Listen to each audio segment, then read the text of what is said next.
তো আমি এখন আমার রান্নাঘরে চলে এসেছি। আমি পাকা টমেটো চাটনি করব।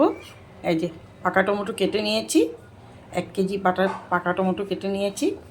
সাথে দেব তেঁতুল, দেব এই তেঁতুল জলে ভিজিয়ে রেখেছি, তেঁতুল দেব দিয়ে বানাবো। আর করবো হলো বেগুন ভাজা কেটে রেখেছি, সজনা দিয়ে আলু দিয়ে মিষ্টি কুমড়ো দিয়ে একটা একটু থকথকে করে একটু তরকারির মতো করবো, এটাও কেটে রেখেছি। এখন আমার মুগ ডাল বসিয়ে দিয়েছি। এই যে মুগ ডাল, জাল খাচ্ছে মুগ ডাল।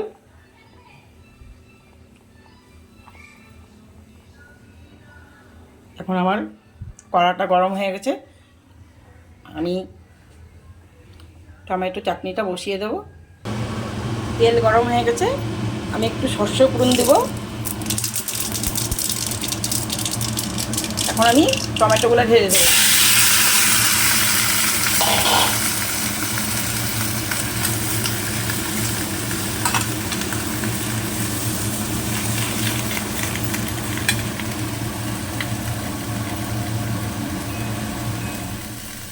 এখন দেব হলুদ গুঁড়ো,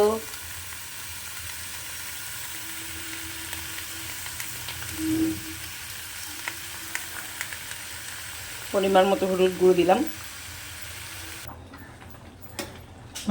টমেটোগুলো সিদ্ধ হয়ে গেছে, এখন আমি গুলে রাখা তেঁতুলগুলো দিয়ে দিচ্ছি।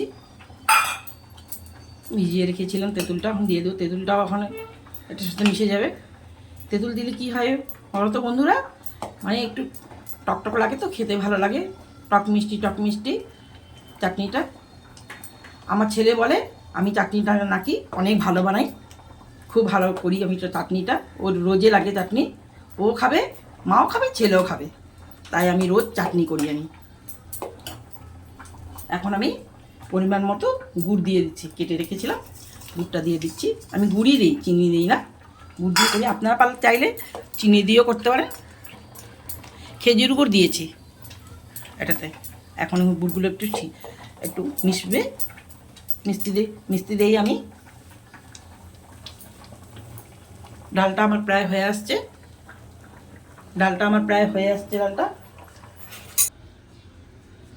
চাটনিটা হয়ে গেছে। দেখুন কি সুন্দর কালার আসছে।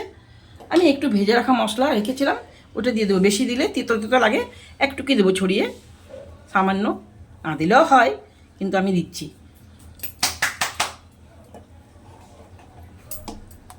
হয়ে গেছে, আমি বন্ধ করে দিচ্ছি চুলোটা। ডালটাও আমার হয়ে গেছে। ডালটা শুধু সম্বার দিতে হবে। ডালটা নামিয়ে নিলাম, শুধু সম্বার দিতে হবে। গ্যাসটা অফ করে দিচ্ছি।